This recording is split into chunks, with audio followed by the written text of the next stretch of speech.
My name is Lynsey Ayala. I am the creative and curandera behind Bread and Butter. Bread and Butter is a lifestyle brand, but to me, Bread and Butter is an experience.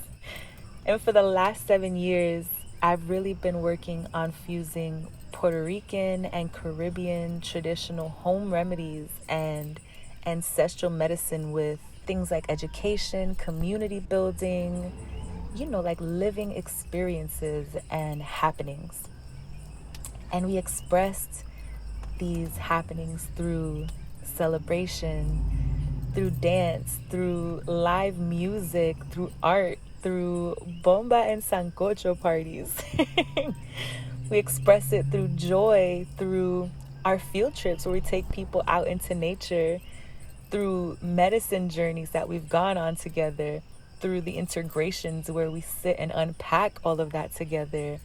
My goal with Bread and Butter is really for folks to feel that connection, to feel that nourishment, to really feel grounded, to feel safe in their sacred space, in their bodies, in the sacred containers that we create together. I really want it to feel like home. And this new introduction and, well, I guess reintroduction of Bread and Butter and of myself is really that. This collection is a reflection of the tools, experiences, and rituals that brought me back home to myself. The things that reminded me what my connection is. My connection not only to this medicine, but to the land that provides this medicine.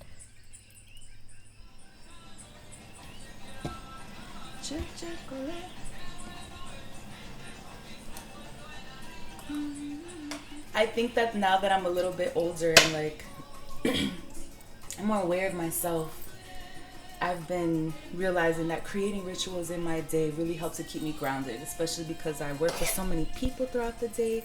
My work is so polarizing. It's like I'm either very much alone in study and research, in, like, I call my studio my lab. I'm in the lab, I'm in it, and I'm like this little hermit. And then there's the other extreme of me that I'm like, let's have a giant party, or let's have a group integration or ceremony where it's really it's a lot. So I find moments of these rituals to always be grounded with myself.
So this new collection was super duper intentional, from the coloring that I was using, the drawings and symbols, to the VVs, like the Orisha VVs that are on there.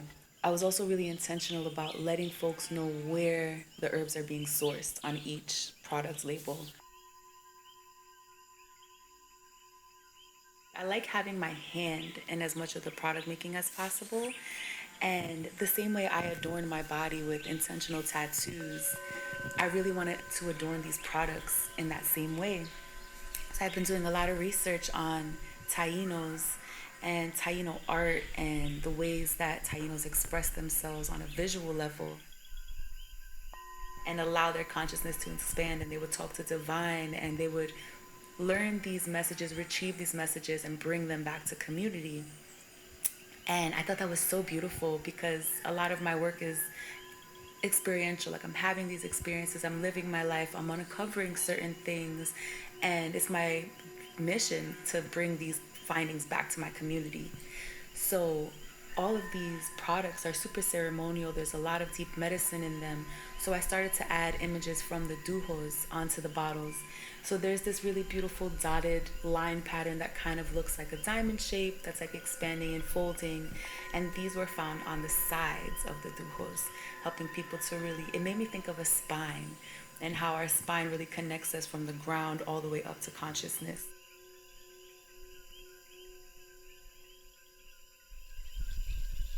Osanyan is called the Witch of the Woods and knows all the secrets to the plants and flowers.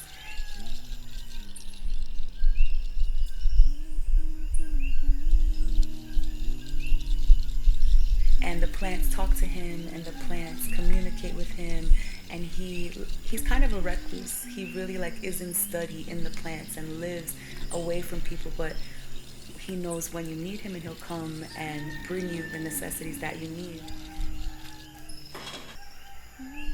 So in my journey to, dive into plant medicine, spiritual herbalism, just connecting on a spiritual level to the land, to myself, I really went back, and it kind of naturally happened, but connecting to my familial lineage of Santeria.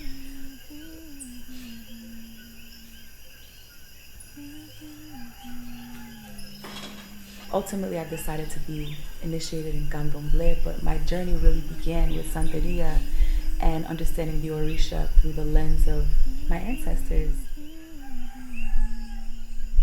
And Osanyan is really prevalent in my family lineage. A lot of the folks who got initiated in Santeria were crowned Osanyan. So there's always a voice that comes through in me when I'm making medicine, when I'm sitting with clients, and I know that it's a voice of one of my ancestors or many ancestors that translate to this one knowing that comes through. And after readings and divinations, I learned that the ancestors who were guided by Osanyan are the ones that guide me now. And I thought that was really beautiful because although I wasn't, that's not the Orisha that rules my Ori, it's Ochosi. But Ochosi works so closely with Osanyan in the forest. Ochosi is the hunter of the woods and protects the plants, protects the land, and ultimately learns from Osanyan in his journeys. And he's also kind of a recluse, like really is in deep study, deep understanding, deep connection to Mother Earth, and then takes that knowledge and brings it back to his community. And it was really beautiful to learn that about my spiritual process, and just I felt like it helped me come closer to myself and understand myself more because I've been so guided by plants, and these names of these Orisha have been circling me my whole life. So it's been really beautiful and enriching, and really it's given me a level of knowing, I guess, and confidence in my work, knowing that these Orisha are always walking with me and are really guiding me through this life and really through this work. So I really wanted to honor my ancestors, honor Osanyan through my medicines.